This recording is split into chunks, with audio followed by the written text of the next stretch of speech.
Bonjour, bienvenue sur Info Galassi.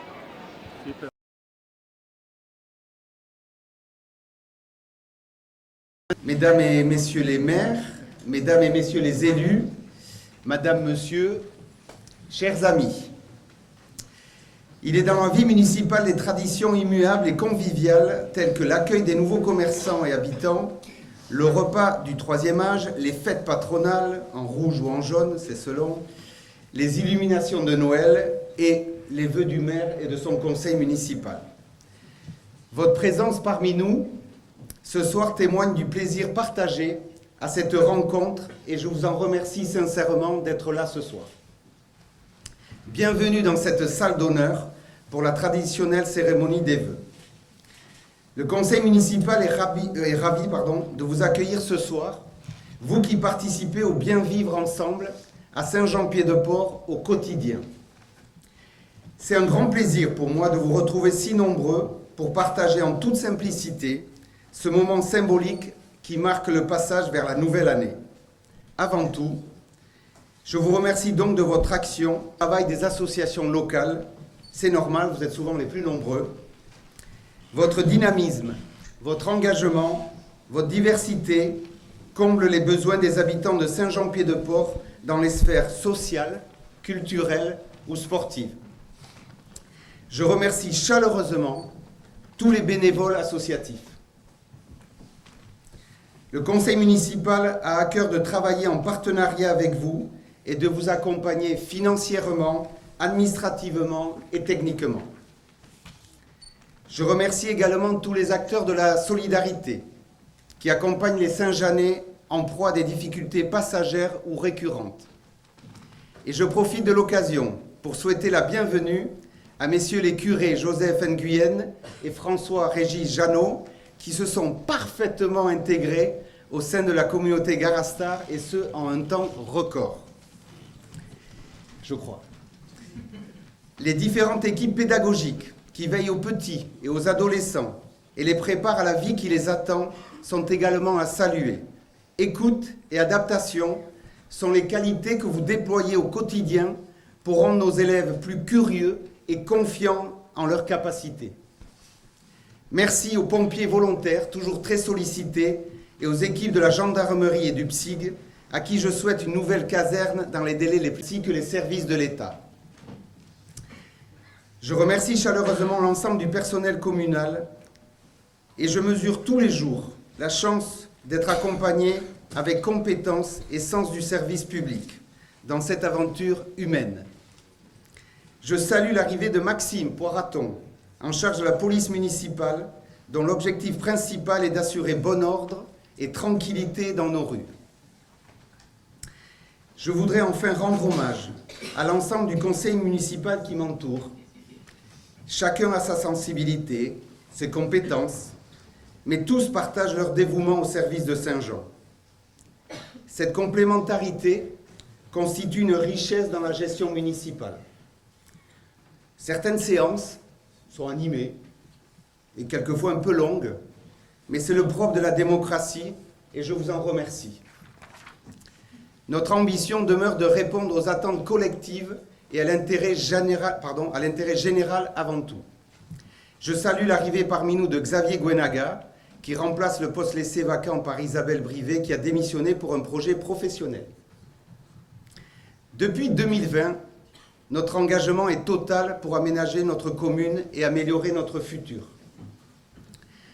Nous avons débuté sur le territoire de notre commune les actions issues du plan Saint-Jean Respire, pour redonner aux piétons l'espace dont ils ont besoin. Ainsi, plus d'1 kilomètre de cheminement piéton a été créé, rénové ou sécurisé, tandis que 9 passages piétons ont été remis aux normes.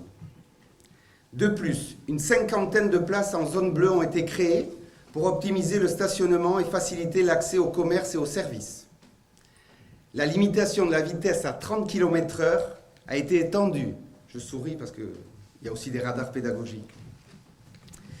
Je me répète, mais l'objectif vélo dans tous les espaces publics, de les pacifier pour que Saint-Jean-Pied-de-Port soit une cité où il fait mieux vivre, une cité apaisée.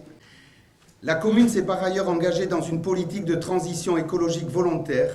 Ainsi, nous avons finalisé notre agenda 30, démarche qui répond à plusieurs objectifs: sobriété énergétique, amélioration de notre cadre de vie, préservation de la biodiversité, et grâce à laquelle nous avons obtenu le label Notre village Terre d'avenir.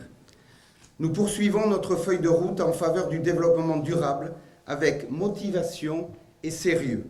Et nous figurons dans le top 5 des communes évaluées par BICI quant au suivi du pacte de métamorphose écologique au Pays Basque. Mais le chantier est encore immense et de les accompagner pour réduire la vulnérabilité de leur habitation face aux inondations. Les travaux ont été menés à bien dans une quarantaine de maisons, 80%. Nous avons également procédé à l'isolation des bâtiments communaux, mairies, écoles, vestiaires de la Plaine des Sports et de Jorégui. Nous avons aussi remplacé des éclairages sportifs vieillissants et énergivores par des équipements LED. Le dernier site en date est celui du fronton municipal. Des récupérateurs d'eau pluviale ont été installés notamment pour desservir les WC publics et arroser les espaces verts. La cantine de l'école publique a quant à elle, brillamment réussi sa transition pour plus de bio et de local pour toi, en particulier, entre 23h et 6h du matin. Dans un contexte de sobriété, il n'y a pas de petites actions, mais bien un renforcement des mesures d'économie d'énergie. Certes, ce n'est pas Versailles ici, mais des efforts sont demandés à tous pour éteindre la lumière quand c'est possible. Autre domaine d'action dont nous nous sommes emparés, c'est l'économie et le tourisme.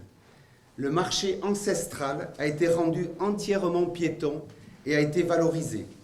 Les données de la provenance des produits. Un diagnostic du commerce de Saint-Jean a été réalisé. Il permet de constater la diversité de nos commerces, mais appelle à la vigilance pour maintenir le commerce de proximité sur l'ensemble de la commune. Attention, un chiffre. 167 commerces sont ouverts sur Saint-Jean-Pied-de-Port.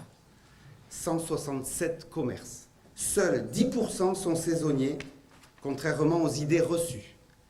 Un plan d'action est en voie de concrétisation pour soutenir et développer les activités à l'année, en particulier dans la vieille ville.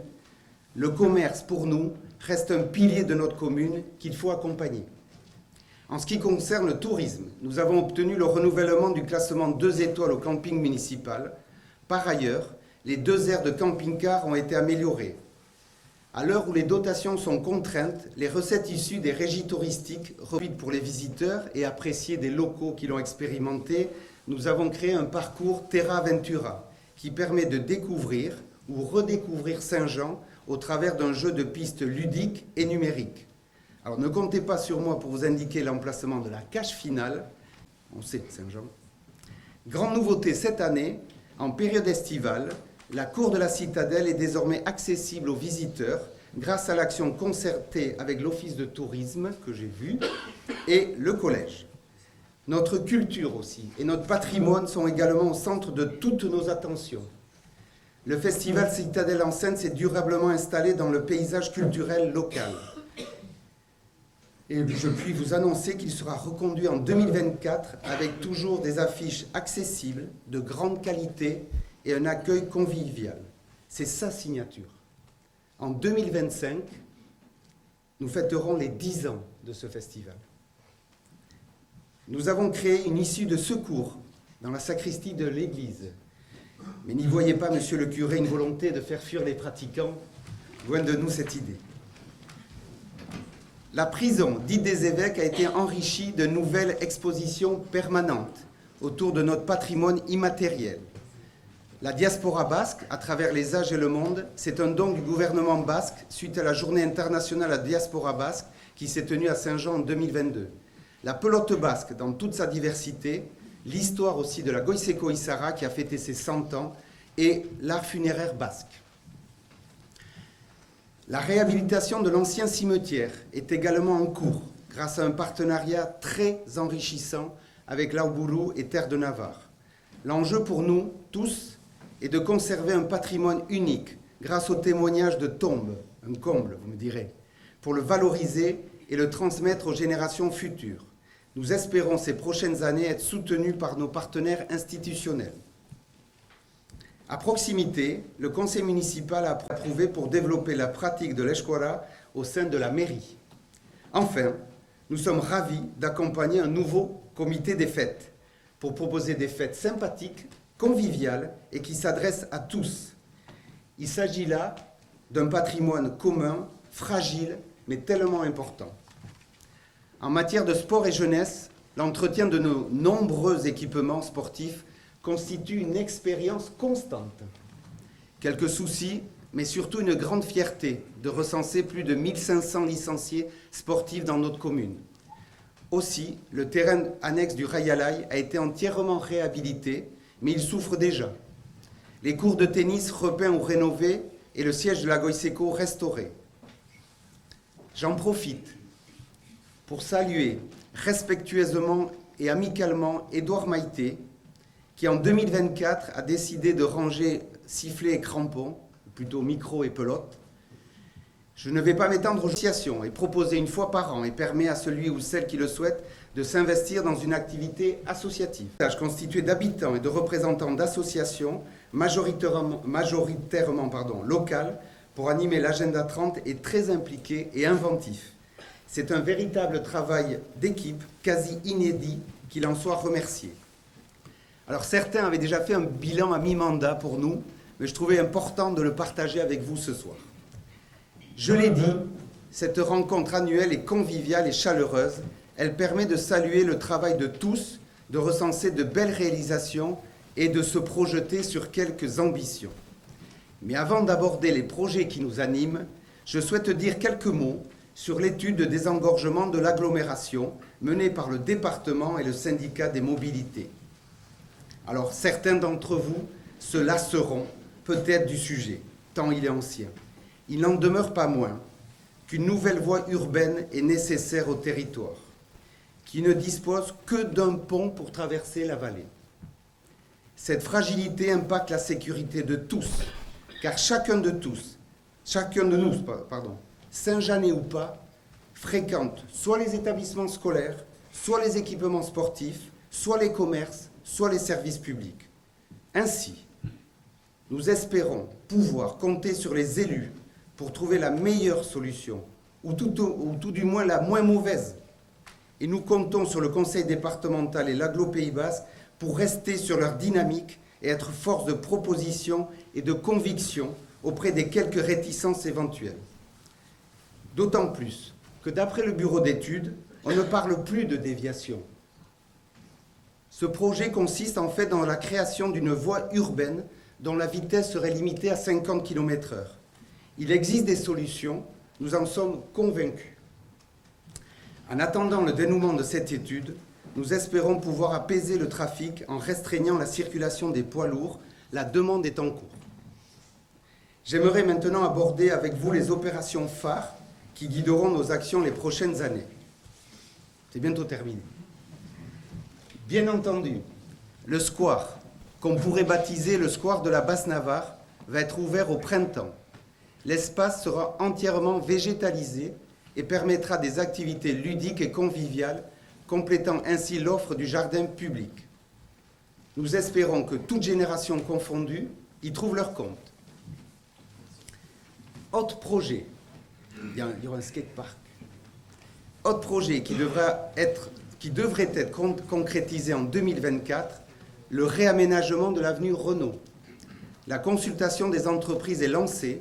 Au printemps, nous débuterons les travaux à partir de la départementale jusqu'à l'intersection avec la rue Sainte-Eulalie, puis, après la saison, nous poursuivrons jusqu'à la gare. Notre volonté est là aussi de favoriser la mobilité active, à pied ou en vélo, mais aussi de pérenniser. Va également aboutir, nous l'espérons, en 2025. L'aménagement du secteur Sainte-Eulalie, la grande parcelle qui se trouve à côté de l'école publique. Nous travaillons de concert avec la société Patrimoine, bailleur social, pour proposer un programme de 20 logements à loyer modéré et 15 en accession à la propriété pour enrichir et diversifier l'offre de logements sur la commune. Nous souhaitons voir s'installer sur la commune des jeunes actifs, des jeunes familles et des personnes plus âgées qui souhaitent se rapprocher des services. Cette opération va également permettre de mettre en sécurité la sortie de l'école publique en créant un vrai parvis protégé de la circulation. De plus, il est prévu de réhabiliter le bâti existant, Gilbert Régnat, pour y développer des activités économiques et de santé. En plus, aux abords, une aire de stationnement terre-pierre d'une capacité d'environ 140 places sera créée. Enfin, nous espérons l'association Lagoune sur cette même parcelle. C'est une opportunité pour la commune qui a toute sa raison d'être dans le programme Petite Ville de demain.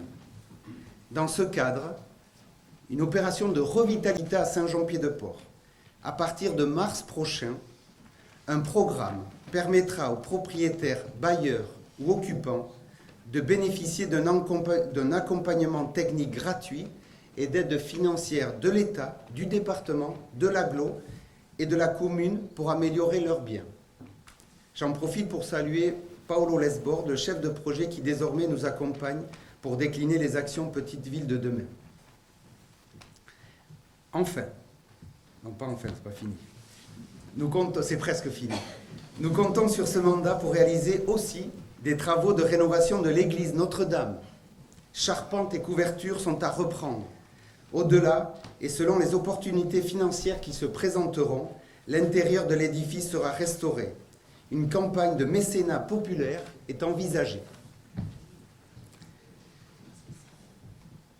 Des ambitions réelles, vous l'avez compris, et des moyens qui devront suivre.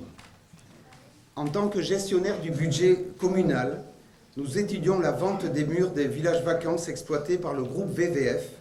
Il s'avère que le groupe VVF est intéressé par la proposition. Cette opération pourrait constituer une opportunité de pérenniser la présence du VVF pour les 30 prochaines années, puisqu'il est prêt à investir 1,8 million d'euros dans la réhabilitation du bâti et à étendre ses périodes d'ouverture, toujours axé sur du tourisme social et solidaire dès lors qu'il sera propriétaire. Le produit de cette vente permettra avant tout de financer des projets structurants pour les Saint-Jeanais et les Saint-Jeannaises. En parlant de foncier, je profite de cette occasion pour vous faire taire une rumeur. Non, je le dis 4 fois, je vous l'assure, la commune n'a pas vendu une prairie rue du 11 novembre pour la construction d'un McDonald's. Non mais, vous allez voir. Simplement, nous avons cédé le terrain pour un projet de cabinet médical et de cardiologie dont la construction a été confiée aux architectes Alamand McDonald. L'anecdote est véridique, certains y ont vraiment cru. Je ne vais pas le redire, mais j'espère que c'est clair. Il n'y aura pas de McDo tant qu'on sera là à Saint-Jean-Pied-de-Port. Tant elle est banalisée par la départementale et le stationnement constant des véhicules. Ce lieu très sensible manque de lisibilité et souffre de problèmes de sécurité. Les objectifs de cet aménagement visent à accroître le confort des piétons et des vélos, ralentir la vitesse des véhicules et mettre en valeur le patrimoine alentour en végétalisant l'espace complet. Ce faisant, l'accès au commerce et services sera facilité et nous retrouverons une vraie place de village, propice aux rencontres, discussions et à des festivités dans un cadre convivial. En plus des platanes tous conservés, ça aussi, je vous le dis, ils sont tous conservés, on m'a posé plusieurs fois la question, on ne va pas les couper. On va en plus rajouter une 40aine d'arbres qui seront plantés dans le cadre de cet aménagement. Le commencement des travaux est prévu à l'automne 2024. Ils dureront entre 6 et 8 mois. C'est une première étape. D'autres aménagements comme l'entrée de ville, route de Bayonne, sont aussi à l'étude. Je veux dire vraiment, sincèrement, que c'est le travail de toute une équipe, adjoints, conseillers délégués, conseillers municipaux et agents communaux. Les sujets sont variés et souvent complexes et il est nécessaire de pouvoir compter sur ce collectif. Merci une nouvelle fois à vous tous. À présent, et pour finir, je vous présente au nom du conseil municipal tous mes vœux de bonheur, de santé, de convivialité pour 2024. Urte berri on deneni, belle et heureuse année. Merci.